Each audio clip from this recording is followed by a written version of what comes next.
leaving our time now. We're leaving our time now.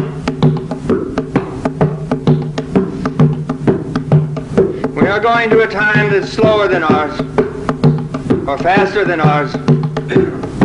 It's upon our time, or below our time, or in our time, or around our time.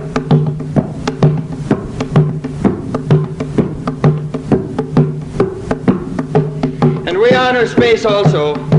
We honor the four directions: east, west, north, south. And we honor the fifth direction, which is inside us,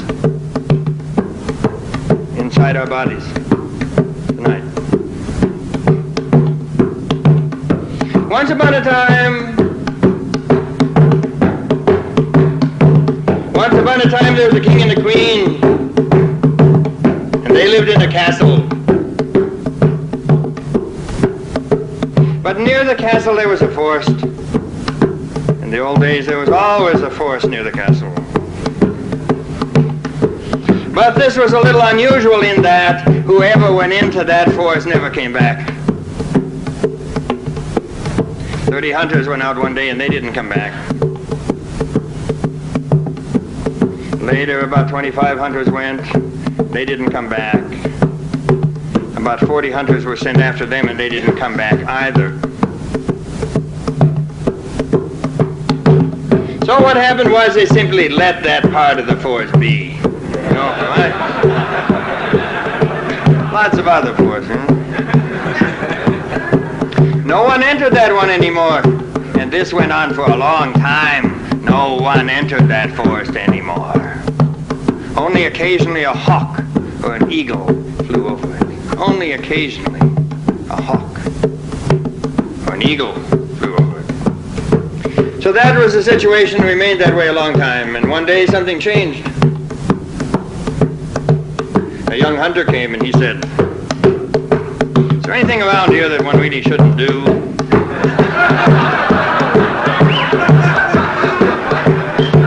King said, "Yes, there is, but it's a little journey, but the return rate is not very good. I don't advise it." He said, "That's the sort of thing that I enjoy. I'll do it." So he went out into the forest and he took with him only his dog. He went alone, that one. Of course, that's different than crossing a desert.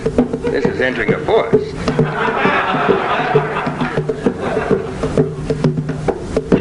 So he went into the forest, and when he'd got in a while, they passed a pond, and a hand came up out of the pond and grabbed the dog and pulled him down. So the young hunter didn't go all hysterical. He said, "This must be the place."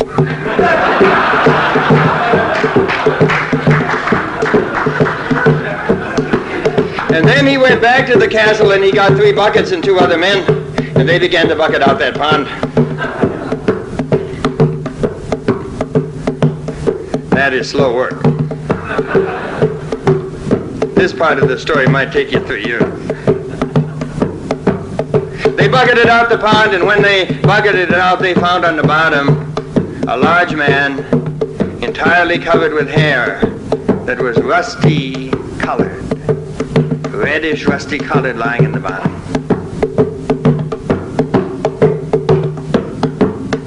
Well, we don't like that sort of person. So they took the wild man and they bound him with ropes and they brought him back to the castle and they put him in an iron cage in the courtyard. And they called him Iron John. That was pretty good. Reagan prefers to have him in Arabia or somewhere.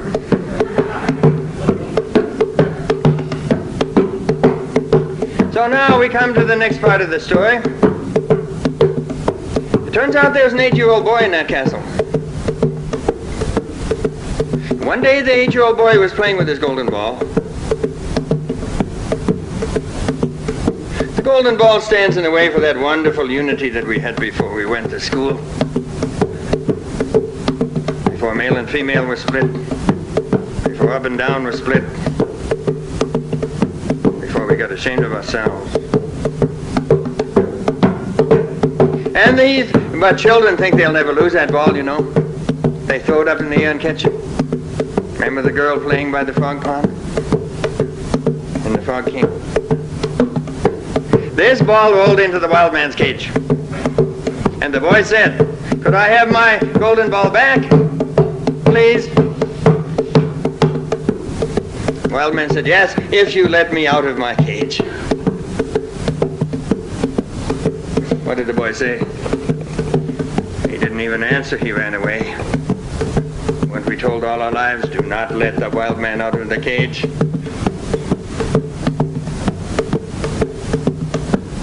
So that went on quite a while. A day in a fairy story is like 5 years, maybe 10. So the boy came back. In our time, he might be 23 now. And he says to the wild man, "Can I have my golden ball back?"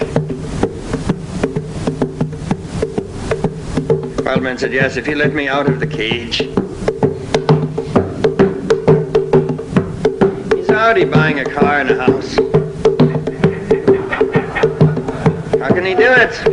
No way. No way. No way. Doesn't even answer. But the grief on the male's face gets deeper.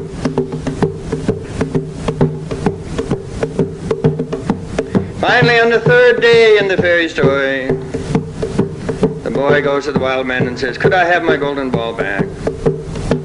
The wild man says, "Yes, if you let me out of my cage." Wonderful thing happens. The boy says to the wild man, "Even if I wanted to let you out of the cage, I don't know where the key is. I don't know where the key is." It said in the beginning of the story, you know, that when the king locked him up in the courtyard, he gave the key into the keeping of the queen. But where is it? Castles are big. Sometimes I've asked an audience, "Where is the key?" And they say it's around the boy's neck. It's in the golden ball. It's on the floor of the cage. It's in the kitchen.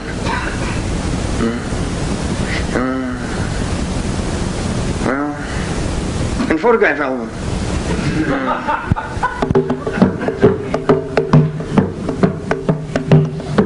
So the wild man said, "The key is under your mother's pillow." That's where Freud said it was.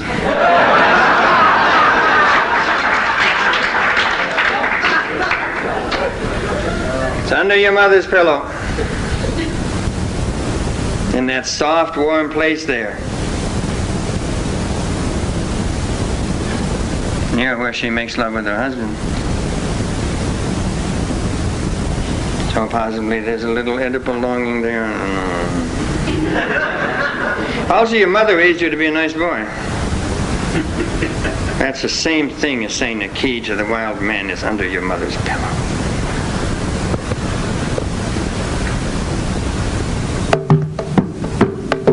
What did he do? He waited one day till his parents were gone. That's what Gioia Timpanelli says, always steal the key on the day your parents are gone. Sometimes they're gone. So he took the key and he brought it over to the cage and he opened it. But you know, a funny thing happened. Don't know how it happened, but he got a wound on his finger that day. Maybe he'd been with his mother so much he didn't realize how hard iron is. Or maybe it hadn't been open for a while. He got a little wound on his finger that you're going to notice in the next part of the story.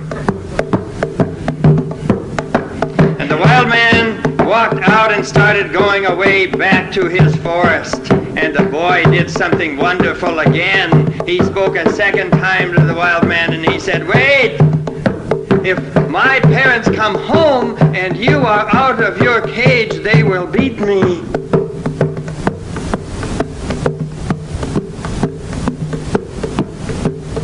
If you read histories of child rearing in Germany in the 19th century, you know what he means. If the wild man is out of the cage when my parents come home, they will beat me. The wild man said, that's good thinking. You're right about that. So I think I better take you with me. And he put him up on his shoulder and took him off to the forest. And that's the end of the first section of the story. We'll talk about it a bit when I end the next section. But what you just saw is a group of male initiators taking off the young boy. What you just saw is a clean break with the mother. Clean. Which is what was required in all ancient initiation ceremonies, which they still perform to this day in places like New Guinea. The boy is left with his mother until he's between 8 and 12. Then men come in with spears one night and take him. And he doesn't sin there. Among the hope is he doesn't see his mother for a year and a half to this day.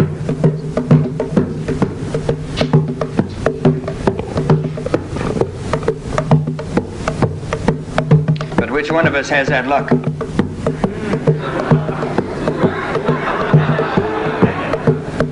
Nobody. Some do. Some will get a strong male mentor who will help them move away from both the father and the mother. But for most of us, it's just a refrigerator forever. Hi, Mom. How are you? Are you ready to go on to the second part now? Well, they went to the wild man's place in the forest. And you must know, if you were your great-great-great-great-great-great-great-grandfather, you'd know this very well, and your great-great-great-great-great-great-great-grandmother, all through the Middle Ages, they knew very well that there's a spring at the center of the forest, a holy spring, guarded by the wild man, sometimes by the wild man and the wild woman together. It's related to the Irish holy springs. So the man took him there. When they got up in the morning, he said, now, I want you to understand you'll never see your father and mother again. Turned out not to be true in this case, but it's important that you leave that feeling anyway. You'll never see your father and your mother again. But don't worry. I will take care of you. Then he brought him over to the edge of the holy spring, and in it there was golden snakes and golden fish. And he said, I want you to guard this pond and not let anything fall in. Can you do that? Oh, yes, yeah, I'm good. I'm going away. Don't let anything fall in the pond or touch the water. Oh, I won't. Well, what do you think happened? He sat by the pond, and he did pretty well in the morning. But you know, about 2 o'clock, our consciousness gets a little low. And his finger hurt. You remember the finger? And the story says, automatically, mechanically, it says, without thinking, he put his finger into the water, and suddenly the tip of it turned gold. Tip of it turned gold, and he pulled it out. When the wild man came home, he said to him, you let something fall into the water. I felt it this afternoon about 3 o'clock. Let's see it.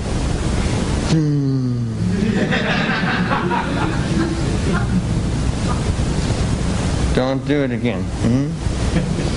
Tomorrow. Oh, I won't. So the wild man goes off again and leaves him there by the pond and says, do not let anything fall into this water. He's not going to do it. Thinks about his finger. I'm going to keep that finger out of there.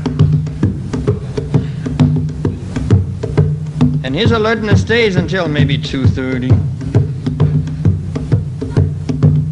And you know, it's such a simple thing to do. I mean, your finger hurts a little, so what do? You run it through your hair. Isn't that right? You run it through your hair like this. He did that.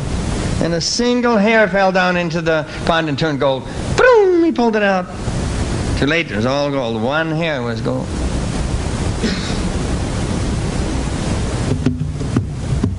When the wild man, he came home, he said, I felt something about 3 o'clock this afternoon.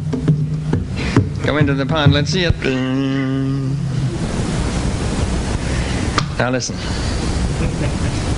One more time. You understand each of these could take 5-10 years, these little stages. One more time. This day is so beautiful. Incredible. So, he's determined now. So he keeps his hand behind his back all day. He stands by the pond looking. And then maybe it was 3 or 4, I don't know when. He was standing like this and he looked down and he saw his own face in the water. That's kind of a wonderful moment. What's the use of looking at other people's faces? He looked down, he saw his own face in the water. And then what he did was, he leaned over more and more. You know why? Because he wanted to look into his own eyes. Looking into other people's eyes is wonderful. It'll last you about 34 years. Then eventually you want to look into your own eyes. And so he leaned over farther and farther so that he could look into his own eyes. And when he was down just like this, all the hair fell down over his shoulders into the water, and the whole head of hair turned gold. His whole head of hair turned gold. And what he did was, he bound it in a bandana immediately and tied it up. He bound it in a bandana and he tied it up. And when the wild man came home, he said,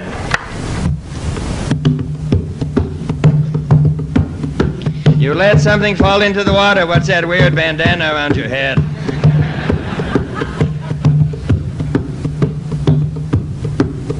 The wild man said, keep the bandana on. But you'll have to leave now. You'll have to leave now. You'll have to leave me now. Now you're seeing the initiator letting the student go, not holding him the way so many of the gurus do. Letting him go. That's important. And he says to the boy, I'm sending you out into the world because now you know a lot about gold, but you know nothing about poverty. Beautiful, huh? You know a lot about gold now. Everybody in the United States now knows a lot about gold. They all read the Tibetan Book of the Dead, Rollo May, Castaneda. Everybody knows a lot about gold. But he said, you don't know anything about poverty.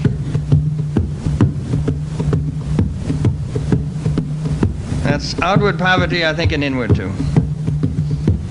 How can you possibly believe that you're poor inwardly when you got all those books in your bookshelf?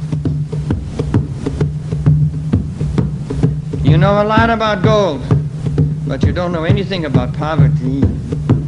So I'm sending you out now. But don't worry. I have more gold and silver than you will ever need.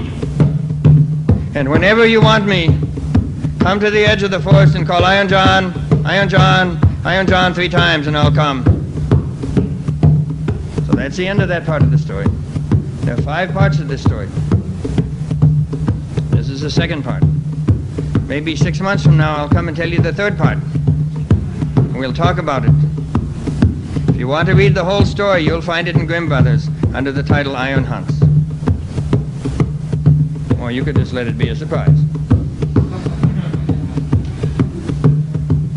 Now that's the end of the second part of the story. So I think we'll end it here with apologies to the story. Stories don't like to be broken off in the middle, you know.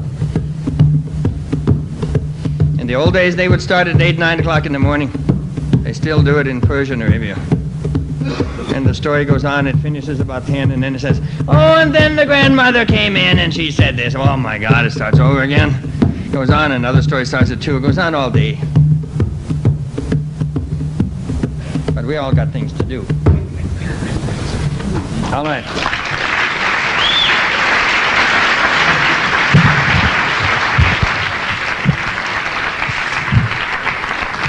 So I don't think we'll go in much into the first half. I gave you a few hints of the way I look at that first half. That first section. And I think the most important detail, I think, in it is stealing the key from under the mother's pillow, isn't it? How to do that? What does that mean? I told the men this week that I gave this story once out in Whidbey Island near Seattle. And there's about 700 people there, and there's a young man sitting over here. And he spoke up at this point, and he said, Robert, do you think it's necessary to steal it? I mean, don't you think that we could make some kind of cooperative arrangement with the mother? Sort of go and say, you know, Mom, that's the way the people, primitive people do it, you know. They they never steal anything. They always have endless meetings of the commune, you know. So he said that. He said, don't you think, why do we have to steal it? Couldn't we just make an arrangement? And I saw the souls of every woman in that room lift up out of her chair and go over and try to kill him. You could feel the movement. Because a man like that is very dangerous to women.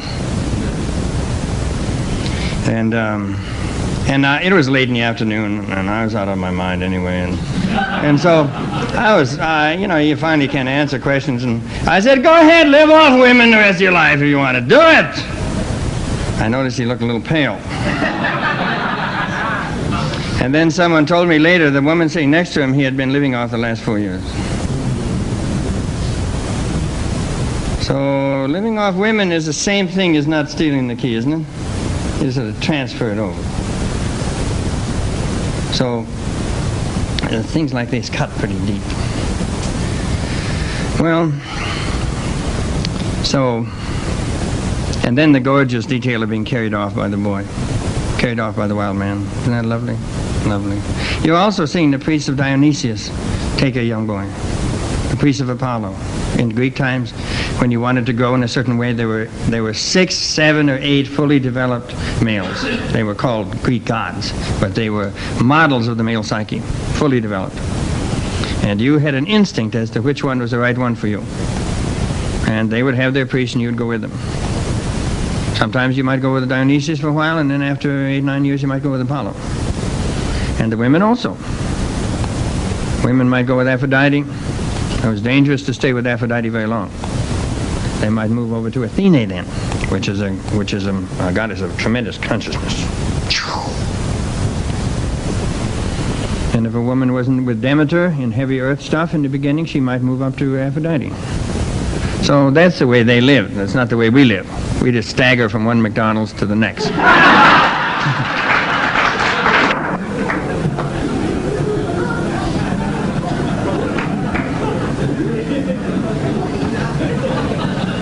So, let's go on to the second part of the story now.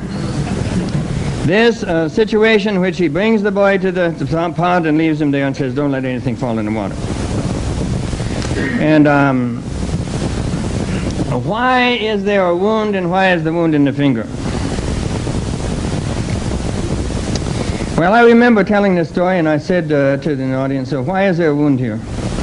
And the woman said, whenever you're doing something serious and important, there's always a wound involved. You can't escape out of your old habits without a wound. You hear what you're saying? There's going to be a wound. Whatever you do, that's movement. There's going to be a wound. So I think that's right. So, what is the wound? Well, as I mentioned, releasing the wild man is really the same thing as starting to be a mother's boy. And you have to give up that admiration you got from your mother. And the male ego is very weak, really, in many ways. And it loves that admiration from the mother. Oh, you're the best. You're so wonderful. Your father's a creep, but you're wonderful.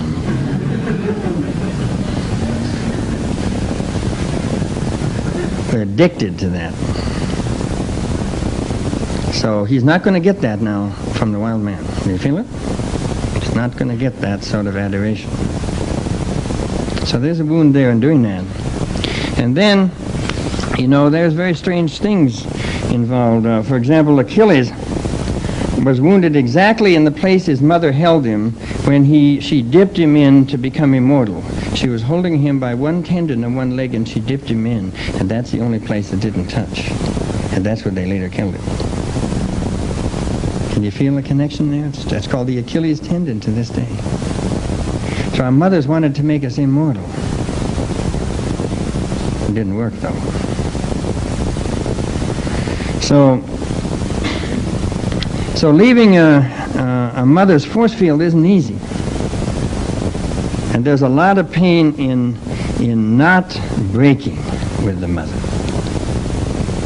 And especially when she says, I'll make you sort of invincible if you will be my little man.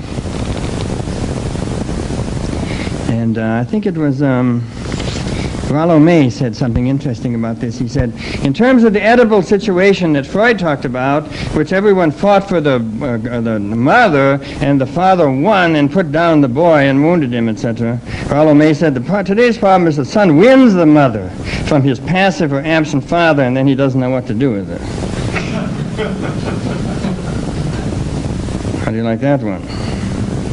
That's what happens in every single household run by a mother, a single mother. The boy effectively wins the mother from the absent father. And then I can guarantee you he does not want her. Because in the boy, there's tremendous sexual attraction between the son and the mother immediately, even in the cradle, because they're opposite sexes. You understand that, how that goes. Oftentimes the boy has an erection while the mother is changing the diapers early on. She tends not to notice that too much, but it's there. And and sometimes the mother will actually have an orgasm while she's nursing the boy or the girl.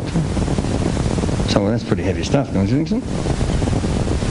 And I say to the men, it was rather forward of you. You weren't even sort of distant with your mother. You sucked her breasts. That was pretty heavy stuff. What you did there. We don't forget it either. Never.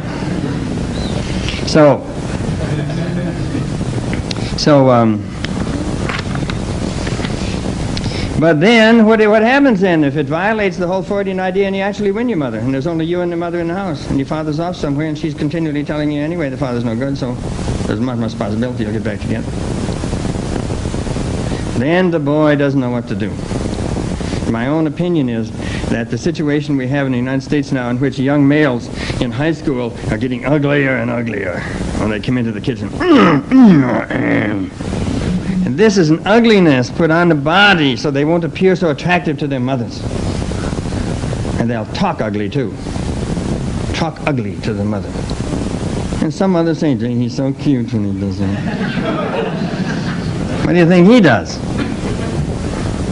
He doesn't know what to do because it's all unconscious anyway. It's not in consciousness. He doesn't know why he's talking ugly. The mother doesn't know why these things are continuing in this way. Okay. Anyway, let's return to our story. This is not going to happen to this boy. With the help of initiated males, in this case represented by the wild man, he escapes from the edible trap, and he absconds with the key, and he says, toodaloo, adios. It's a good, clean break. So the boy succeeds in passing through a process that's really interrupted now. Many young men now have no contact with their fathers nor with any older male. The police chief, I think, of Detroit, I read a little note of his a couple of years ago, he said, these young boys that I'm picking up, most of those not only don't have a responsible male in the house, they have never met one. How do you like that? They have never met one. And males are a little different than women in many ways, but one way I think, though I can't speak firmly on it, is that it seems that girls grow up into women by certain natural processes that go on in their bodies, but a boy doesn't become a man without a model. That's a very depressing idea. Needs a model. Well, all right. So let's continue then. We're going to still talk about this wound.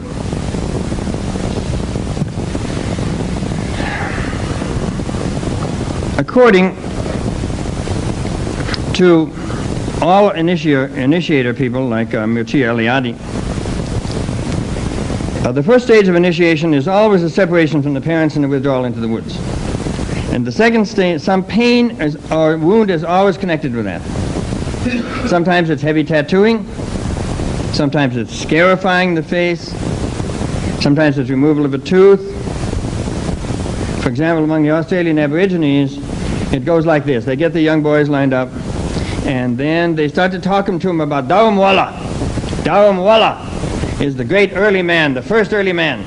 And the boys are, wow, you see, the old males don't allow the boys to hear anything of this while they're with their mothers. Only when they're out of the mother's house will they tell them the major stories.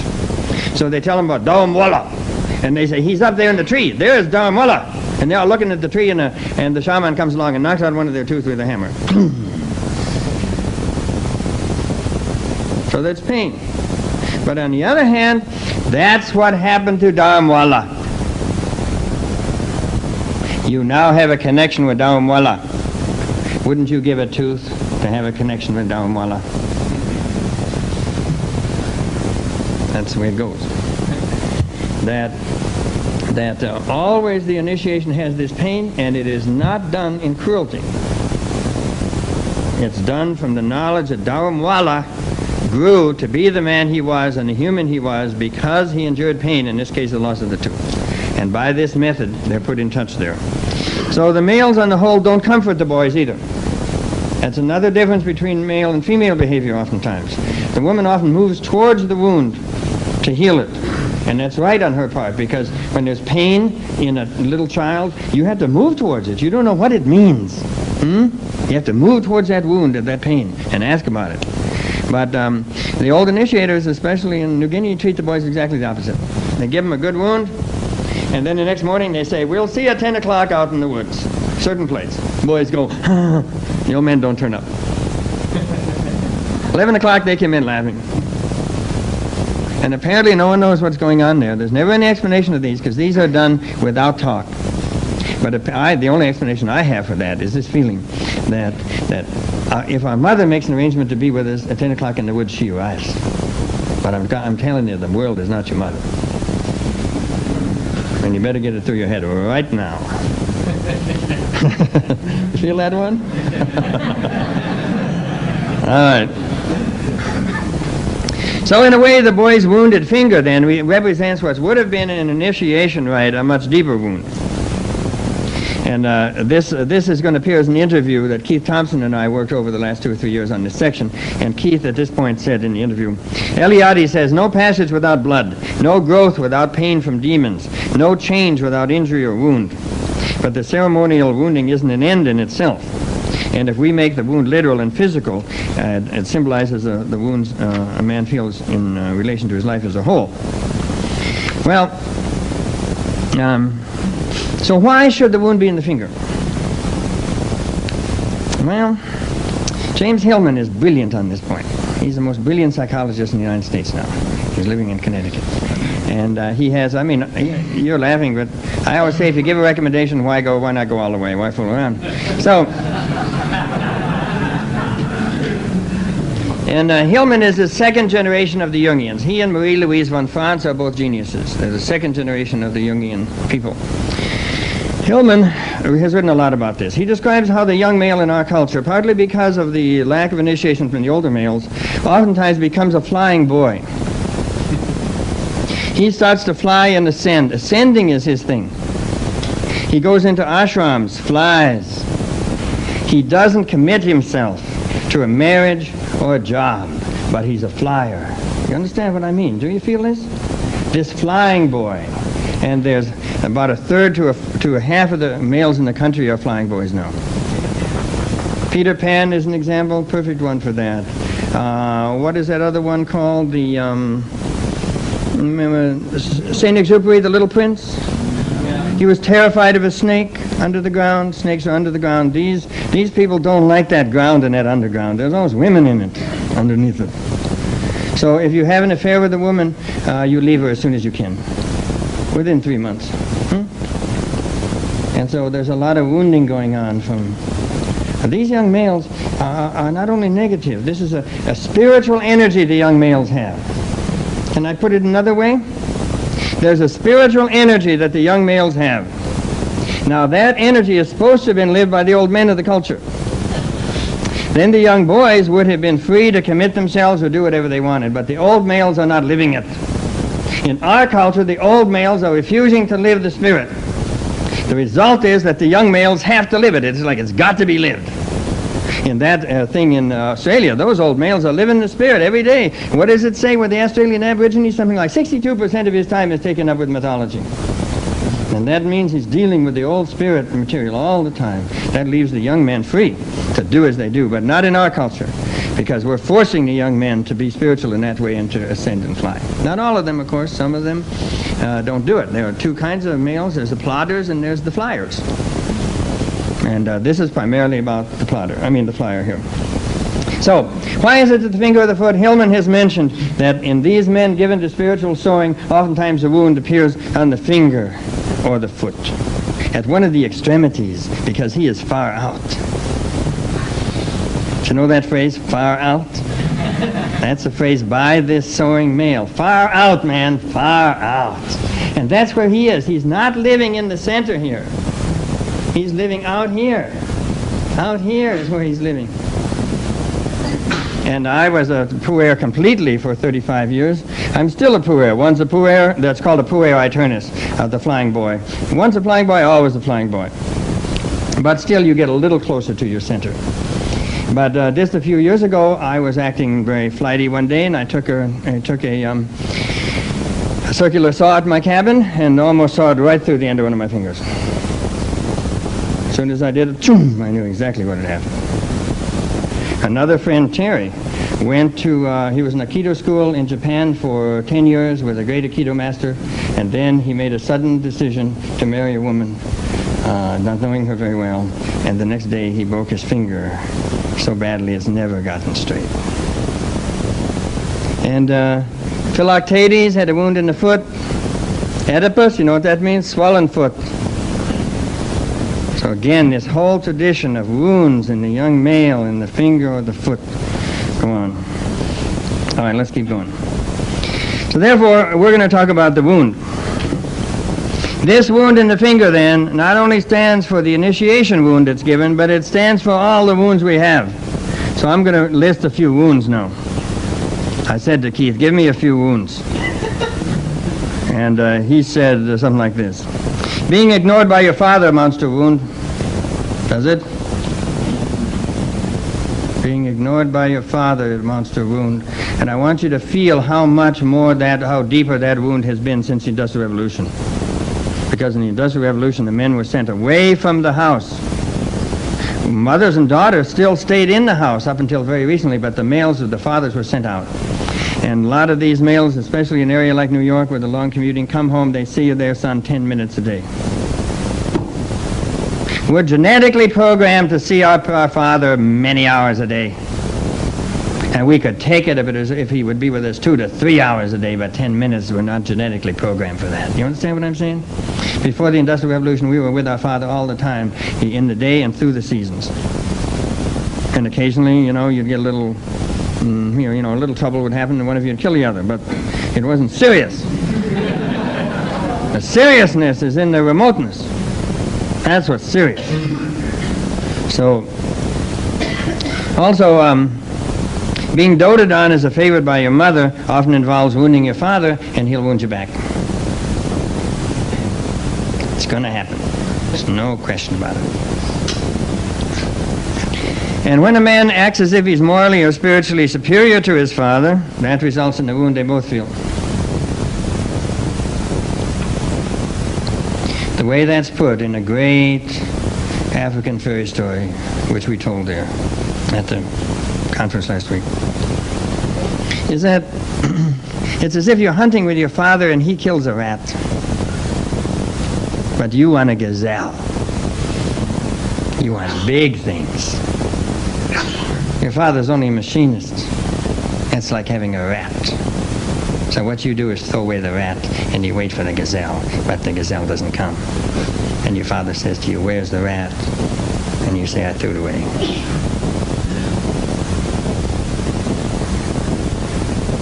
That happens to each of us when we refuse to go into our Father's way, life and the way He lives. My father was a farmer, and in a way, that was the rat that he caught. And I said, I didn't do wrong, but I want you to feel the wound that's in him from that. So most of the males in this room have wounded their father in that way.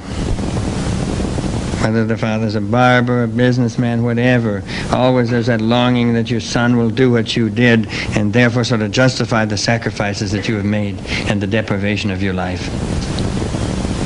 And then the son says, "Nope, no way." Then it says in the story, your father gets enraged and he takes an action and hits you. That doesn't happen visibly, but it happens invisibly. Do you feel what we're talking about with this wound? You cannot wound anyone without them wounding you back. So I think that's a heavy wound. We all suffer that wound. It's a big wound. Accepting insults is another wound. Separatist feminists go around saying, all men are child molesters, all men are rapists. If you accept those insults, you've taken a big wound in right here. And I advise you not to do that. Thank you very much.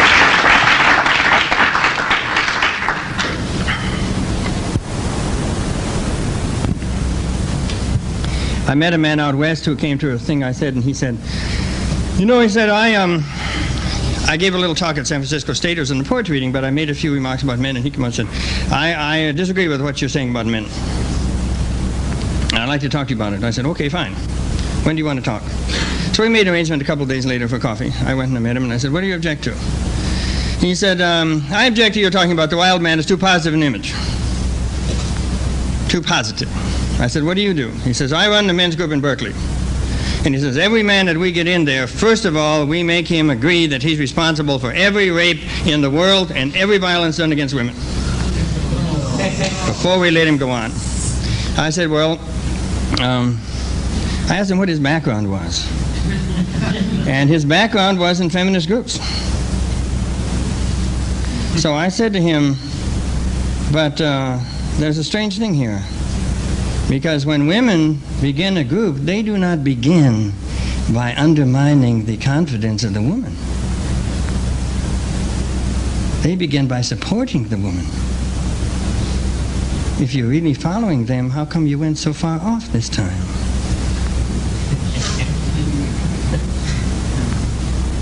I said, you got a lot of anger against your father, haven't you? I said, you're a double agent, aren't you?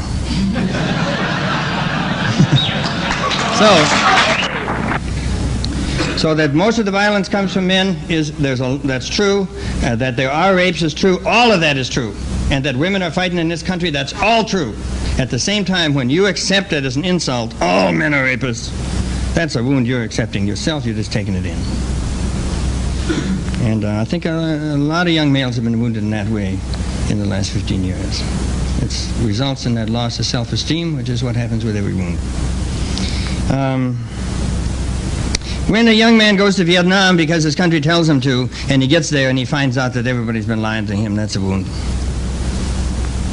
That's a deep wound. I feel a lot of compassion for the Vietnam veterans. They believed. I'll tell you, here's a wound, for example. As a woman that I know, I met this man in San Francisco, and he was introduced to me as a Vietnam veteran, and I said to him, how do you feel about that? He said, I'm very angry. I said, what happened? Well, he said, I'll tell you one thing that happened. He says, I'm a Catholic kid from Pennsylvania. When I went in the Army, I believed some of the things that the church had told me about human dignity and respect for women. And we got over there and they said, if it's got slanty forehead, kill it. Everything's a goop, kill it. He said after we did that for 30 days, violating all those things we felt about human dignity, you know what they'd do? The older men would send us to whorehouses in Thailand. And he said, I still had some feeling for women.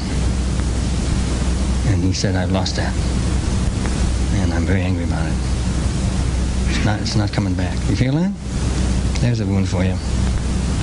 Done by those stupid older men who stayed in Saigon and thought that what young men wanted was whorehouses in Thailand after they'd been killing people. So, that's a wound. Not being able to enter the job force is another wound. Feeling yourself weaker than other men amounts to a wound. You know that one? So there's a very interesting thing. When we had a mother conference this year, we had men and women together. It's called the Conference on the Great Mother, and I've been running it for 10 years. And then about 3 years ago, the men and the women started to meet separately for a day or so. Someone told this story a little bit. I think it was David. And so we met together this year out in California. The men met together for a couple of days, and the women met together for a couple of days. Then we came back together, and we all mixed again, and it was lovely. And then it was about the 6th day or so, we were out on the beach. So the men went by themselves off on the beach and talked about what had happened since the men's group broke up. Two things are very interesting. First of all the unity between the men had disappeared as soon as the women were there. And because the men were all flirting with the women. And the interesting thing was that every male there felt that some other male was more attractive to the woman. It just went right up the ladder until everyone turned to the most handsome one and said, you get them all. They all want you. And he said, what are you talking about? He's the one. They like him. I know that. And everyone was stunned that everyone has another male to whom he feels inferior. Huh? That is wild. Second thing that was terrifically interesting was that the men were perfectly willing to break up their unity for the sake of flirting with women. It's all gone 2 hours after we got back in. So that was very interesting. So that's an issue in that whole thing. And sometimes, and I said to them, well, you know, in real life, if you're sleeping with another man's wife, don't tell me you're interested in the men's group. You just violated and harmed another male. Don't tell me you're interested in males. I don't believe it at all. Isn't that what we do? So it's interesting how serious the friendship and loyalties of men are, and how little we are really conscious of what we lose by letting it off. And this whole business of feeling, I'll tell you this little story. I stuck it in the interview at this point because I went out to visit a group in Marshall, Minnesota, and a men's group had just started there. So we went and sat around on the floor. Finally, I mentioned that whenever I was in high school, if anyone asked me a question, I automatically lied. Because I wanted to be more like the basketball players. I'd try to give some half-assed macho answer, you know. So I'd be more like the basketball players. And oh, wow, that sank in. And everyone went back to their high school. Oh, no. And then finally, there was a lapse of 5 minutes, and finally one man said, I wonder if there ever was a basketball player. That was very nice. Well, so we're still talking about the wound. One of the great books about the wound is Parsifal, done in the Middle Ages. And there's a very interesting thing. There's a procession to the Grail Castle, and Parsifal goes in, and he's there, and they have a tremendous procession come by, and on it there's a lance with blood running down the tip. A wonderful symbol of male suffering. But Parsifal does not say what is the meaning of this suffering. He doesn't say anything. And because he didn't say anything, the whole Grail Castle disappears. And he wakes up outside with his horse the next morning. Can you feel that one? When we feel suffering in ourselves or in other men, we don't say, what's the meaning of this? We don't mention it. And then the whole Grail Castle disappears. And it takes him 15 years to get back to that castle again. Would you say that's a strong one? That's incredible. And the reason was because his mother told him always to be polite. That's what it says in the book. His male advisor said, whenever you're somewhere, ask about the meaning of it. His mother said, when you become a knight, be polite.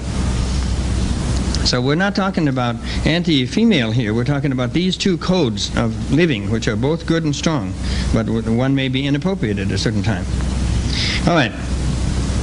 All right, now, so what does it say in our story? It says that the wound needs not only to be faced, it needs to be dipped in the water.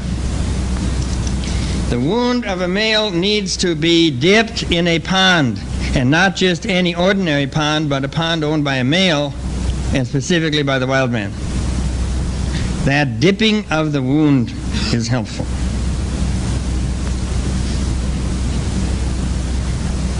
Therapy, in a way, is dipping of the wound.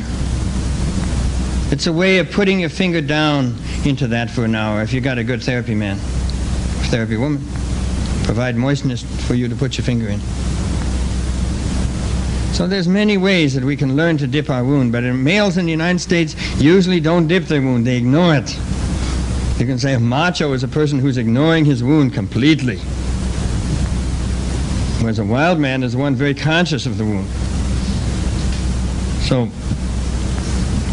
now I want to say one other thing here. We're still talking about the wound. Are you okay? Are you exhausted? Yeah. No? Okay, let's go. One of the problems here is that the men in our culture are paying more attention to the woman's wound than to their own. Yes.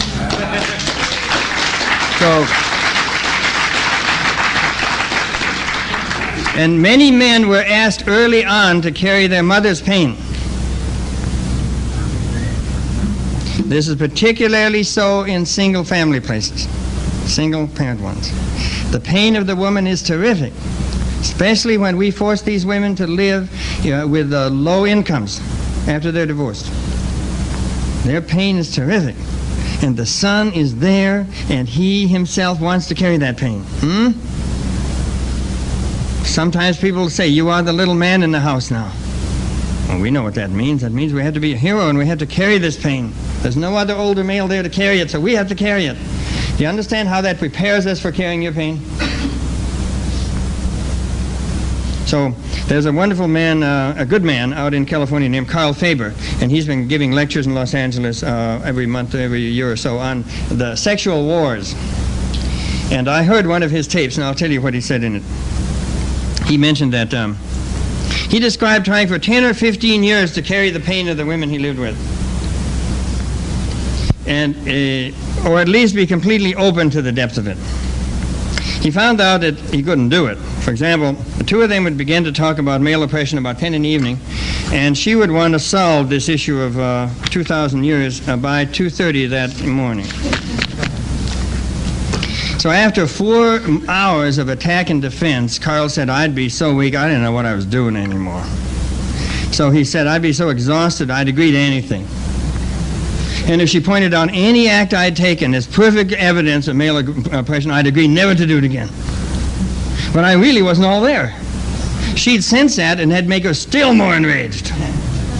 Besides, a month later, I'd forget, and she'd say, you're still the same pig you always were. And it's very funny with Carl because one of the things he mentions in there is that a lot of the pain of women is caused in a way by these people in coal mines that put holes in and demand on looking through the holes when the women where coal miners are taking showers. You know that thing that happened down south a while ago? Now the woman never gets to confront those guys. Instead, it's people like Carl that get it, who would never look through a hole in the coal mine shower. But the women will choose a sensitive one to lay it on. And that's perfectly human. It's a natural thing to do.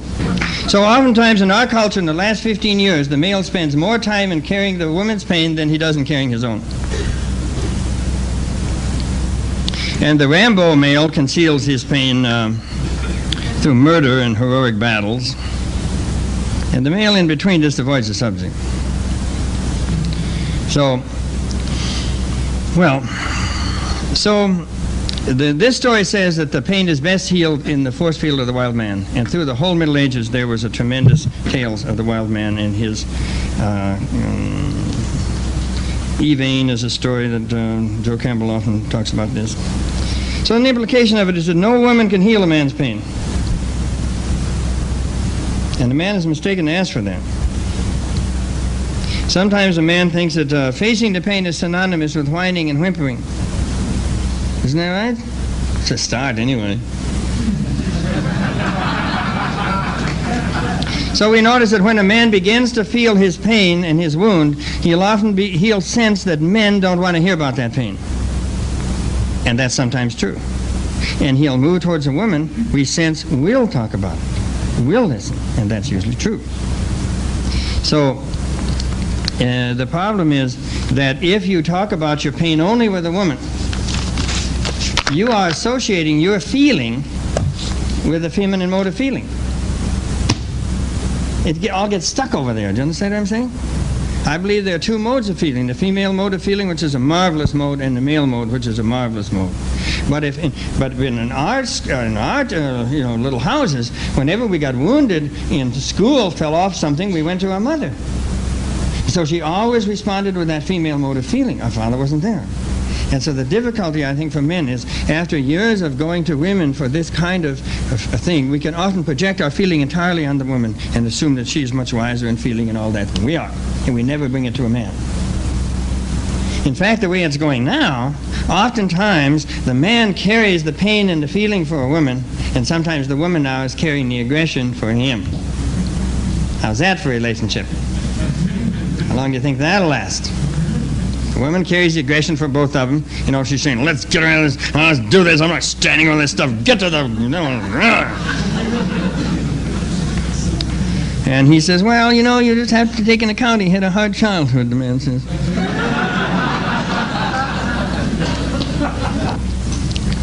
All right, are you ready to go on to the second day now? I wanted to hold you there on the first day to think about the wound a little bit. Are we settled with the wound? Are you depressed enough? Okay, let's go on then.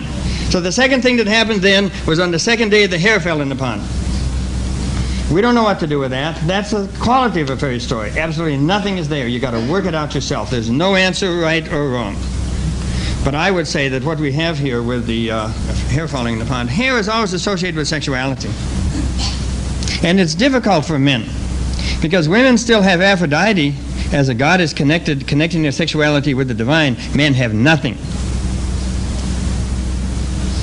Most men feel their sexuality to be something sort of very secular, having nothing really involved in it, just some practical and really unworthy of you.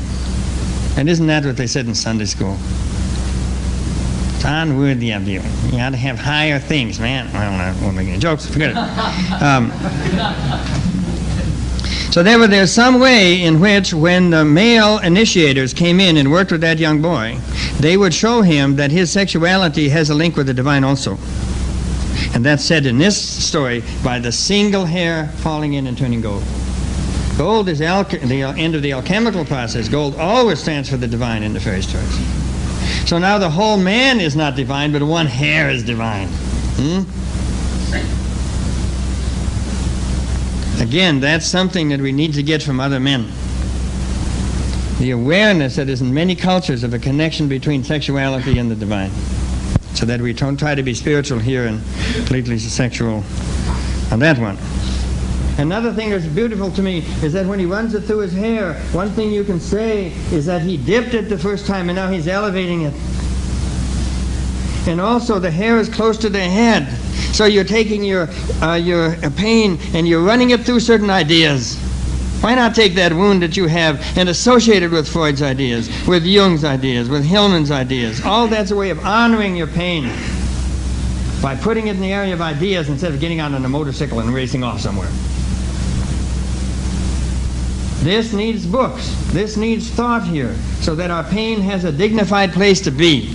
And this is a kind of an honoring of the pain when you run it over your head and elevate it that way. So after that's been done, after the pain has been dipped, and then after it has been elevated and you regard it with dignity, and when people make jokes about it, you say, I don't know. Don't agree with you.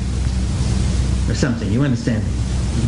When you feel the dignity of your father's pain in losing you to your mother, and the dignity of your father's pain when you didn't take the work that he was doing in his own life, and the dignity of your pain, that pain you felt when you broke from your mother, and how terrific that was, what a terrible pain that was, and the pain of not having any father near you, and the pain of not having any male initiators at all. Are those enough pains? That's enough. And when you can think of those as a way to the divine, not as something bad that happened to you. If you hadn't felt that pain that you are feeling, you wouldn't be in this room right now.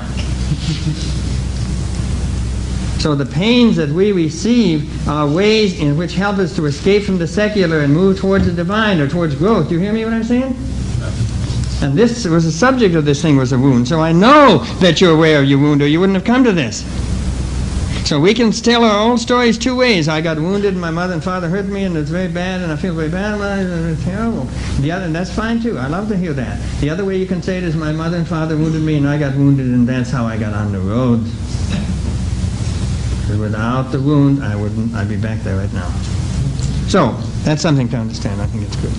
Third thing, after the dipping and the elevating, then it's possible to begin looking into your own eyes. There are certain moments in the life of a human being in which that person decides to look at his parents as they really are, not blaming them or praising them, just looking at the family situation as it is, as it was. That's called looking into your own eyes. And there's a lot of grief in that. But you're looking at something out there and you're looking at something inside at the same time. So those are marvelous times when you can come to that. And I remember Michio Kushi said, I'm so shocked when I come to America. Everybody hates our parents. And I said, no, in Japan we don't hate our parents the way you do here. What we do, we think that we came down from infinity, counterclockwise. And we came down like this, and our mother gave a place in her womb for this to come here. And we came out. Without her, so we're very grateful to her, because she accepted this counterclockwise thing. And then it's our job to move out of here and back to infinity. And he said, we do this one pretty well, this one we don't do so well.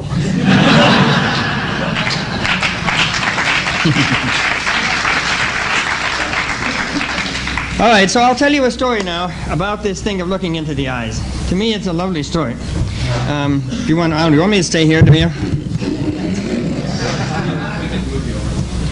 Maybe I'll turn this. I like to be getting nearer people a little bit. Sideways. All right. When Keith and I were doing this interview the first time around, Keith is about 20 years younger than I am, originally from Indiana, went to California, and this is the story he told me. I said, we started talking about this business of not breaking from the mother, and he said, man, that's like the story of my life. And he said, my father left the family when I was about 12, so I stayed with my mother, and I was brought up by my mother. I was brought up by women. And he said in high school I had wonderful women friends. And after I got out of high school, I met some feminists there, and they taught me tremendous things. And I learned most of what I learned from women, and they were wonderful women and still are. And I said, what happened? Then I had a dream. I said, what is a dream? He said, I dreamt that I was in the forest living with she-wolves. And I think the wolf is a positive thing here, an independent animal. I was living in the forest with she-wolves. We ran together in packs, very coordinated. And one day they all went down to the river. And they bent down to look at their faces in the water. And I looked, but where my face should have been, there was nothing at all.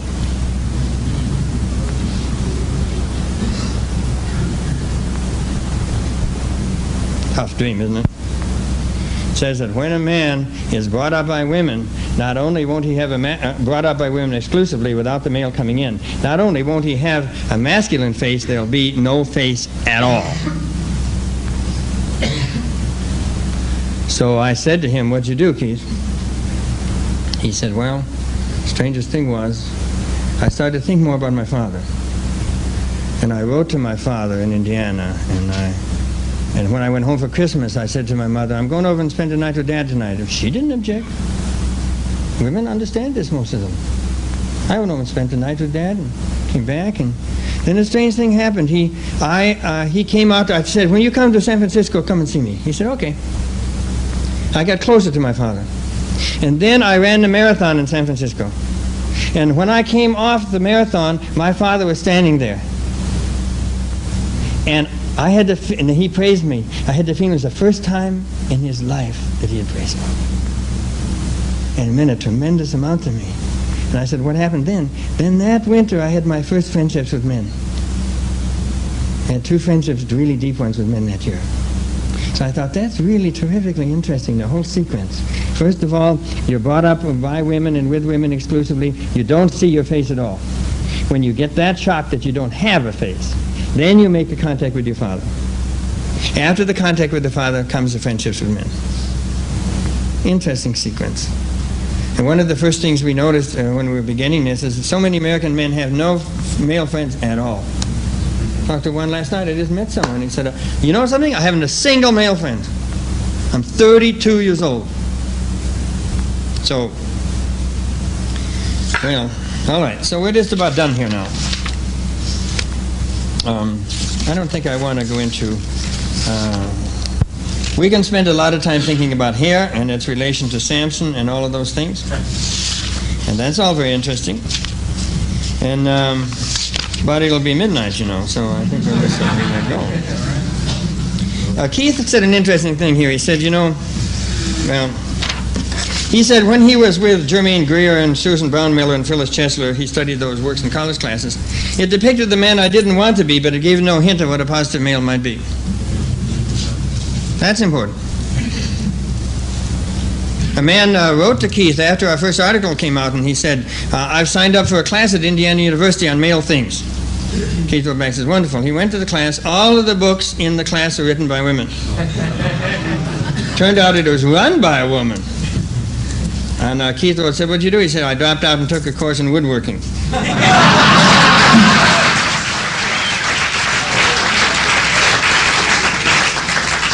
So that's not to make fun of the women who are doing that. It's just to say, you know, if you were a woman and you went to a class and all the books in it had been written by men, and there was a male running it, what would you do? But the women seem to think this is not unusual. They think we're so stupid we can't run our own classes. Yes, that's right. That's quite true.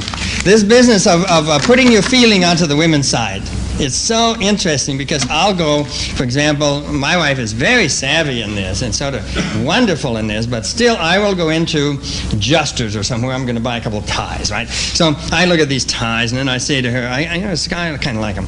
And I say to her, which one do you like? And she says, I like that one. And immediately the other one fades. Boom. And I see, wow, I can see this one glowing here. How come I never noticed that before? So did you see a man just transfer his own feeling stuff over to a woman and accept that? And my eyes actually change. I do wallpaper, man. You should see us with wallpaper. So, all right, so let's go on then to this little business here, just to stay with that, of looking into the water. So this man did the opposite thing that Keith did.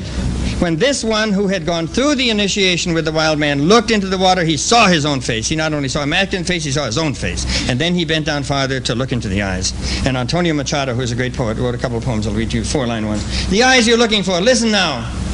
The eyes you see yourself in are eyes because they see you.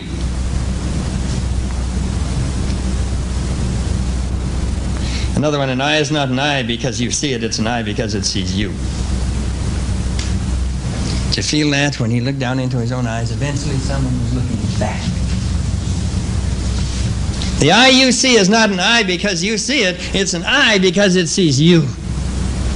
Do you understand now how when that happens to a man or a woman, they feel less alone in this universe? Someone is looking at them. Wonderful, wonderful. Narcissism is an ugly fault and an ancient fault, and now it's a boring fault too. Nice poem, huh? Narcissism is an ancient fault and an ugly fault, and now it's a boring fault too. Not being able to see your own true eyes. You just see. Look in your mirror for the other one who walks by your side and tends to be what you aren't. That's a good poem too. Always look in your mirror. You can see in your mirror who you are. Always look in your mirror for the other one, the one who walks by your side and tends to be what you aren't. All right, we're just about done here.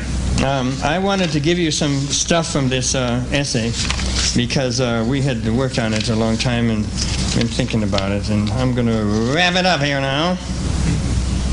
All right. So looking into your own eyes is the same as seeing your own wound.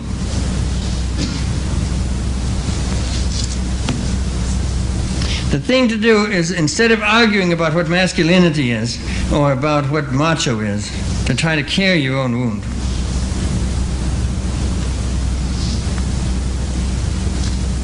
And asking women to carry your pain, or you're trying to carry women's pain, is a mingling of the two modes of feeling. Many men in the last 15 years have tried to be as sensitive as women, that is to say, to pick up the women's way of doing things. I can guarantee you she'll always do it better than you. Haven't got a chance.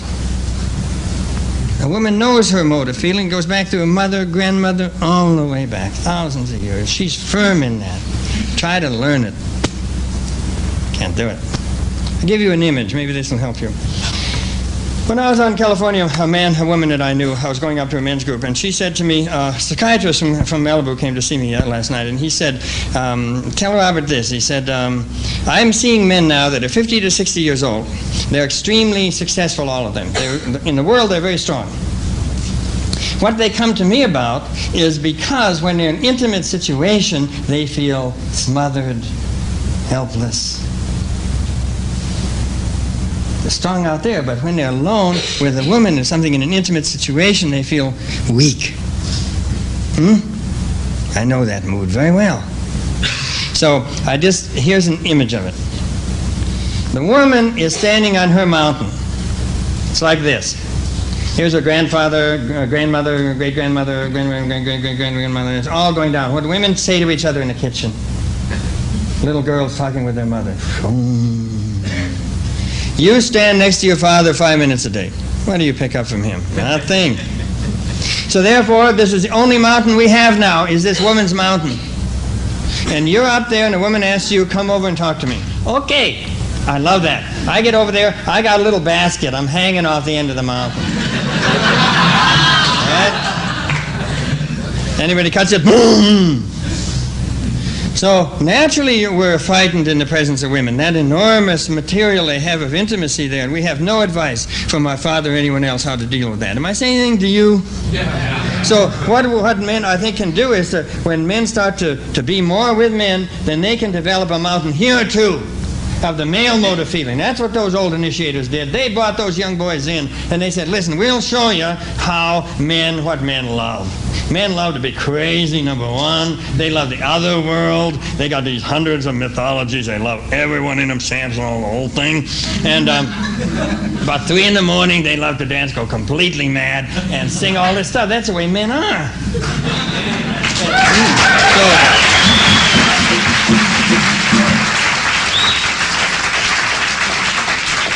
So with that, you get a sense of being able to build a male mountain, and they don't abut each other. They go right through. You understand how I mean? The bases would intersect. It would go through each other fine. And then she's on her mountain, and you're on yours. And she says something, and you say something, and she says something, and you say something. You're not in a basket about to fall off. That's my last metaphor. I hope you like it.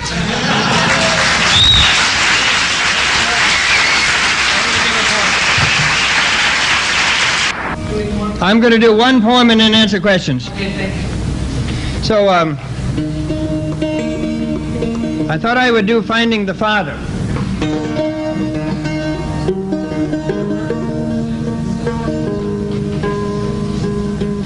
This body offers to carry us for nothing, as the ocean carries logs.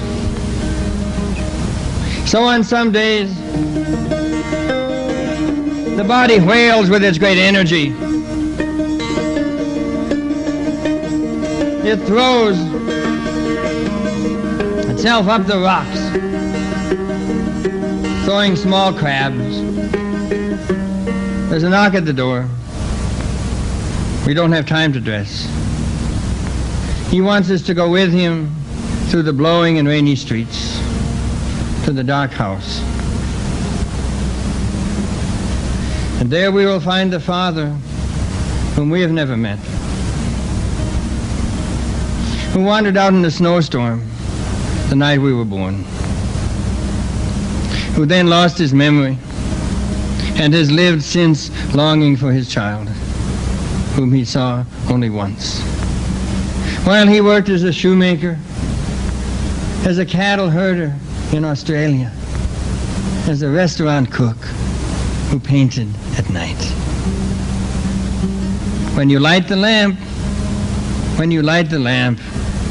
you will see him sitting behind the door. The forehead so light, the eyebrow so heavy, lonely in his whole body, waiting for you.